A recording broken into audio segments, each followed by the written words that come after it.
নমস্কার বন্ধুরা, আজকে দেখাচ্ছি একদম পুরানো দিনের একটা পুঁই শাকের পাতার একটা রেসিপি। তো পুঁই শাকের পাতাগুলো আমি এইভাবে কেটে কেটে নেব।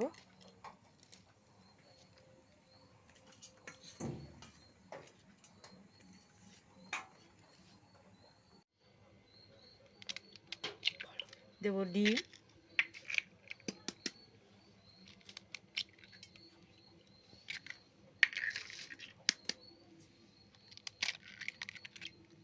তিনখানা ডিম নিয়েছি আমি, তিনটে।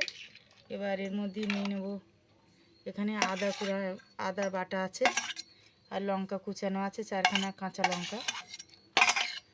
কাঁচা লঙ্কা কুচানো। এখানে একটা পেঁয়াজ আছে, মিডিয়াম সাইজের একটা পেঁয়াজ, বাটাও দিতে পারেন আপনারা বা ঘষেও দিতে পারেন, ঘষুনিতে।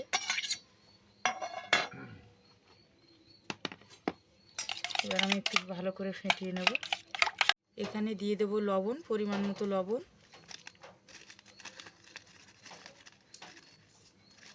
আর দিয়ে দেবো অল্প একটু হলুদ, খুব বেশি নয়।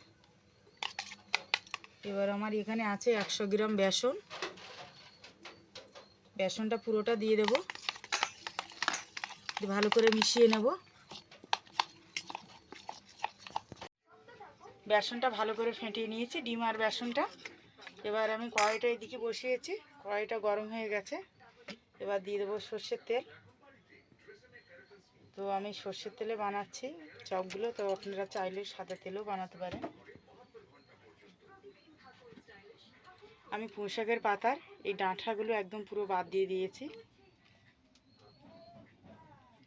এইভাবে দেব।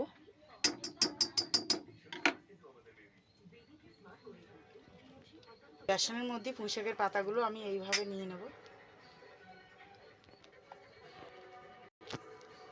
দুটো করে পাতা আমি ডবল করে দিয়ে দেব। গরম হয়ে গেছে,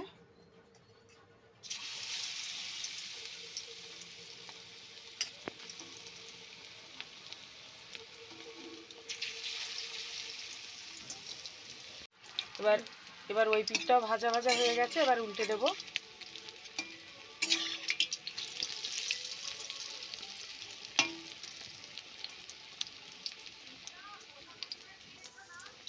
এইভাবে ভেজে তুলে নিয়েছি, আর যেগুলো আছে এইভাবে সব ভেজে তুলে নেব।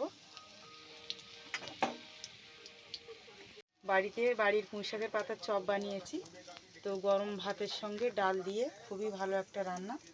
হ্যাঁ, তো এটা নতুন একটা রান্না পুঁই শাকের পাতার চপটা। তো কীভাবে বানিয়েছি ভিডিওটা আপনারা পুরোটা দেখুন।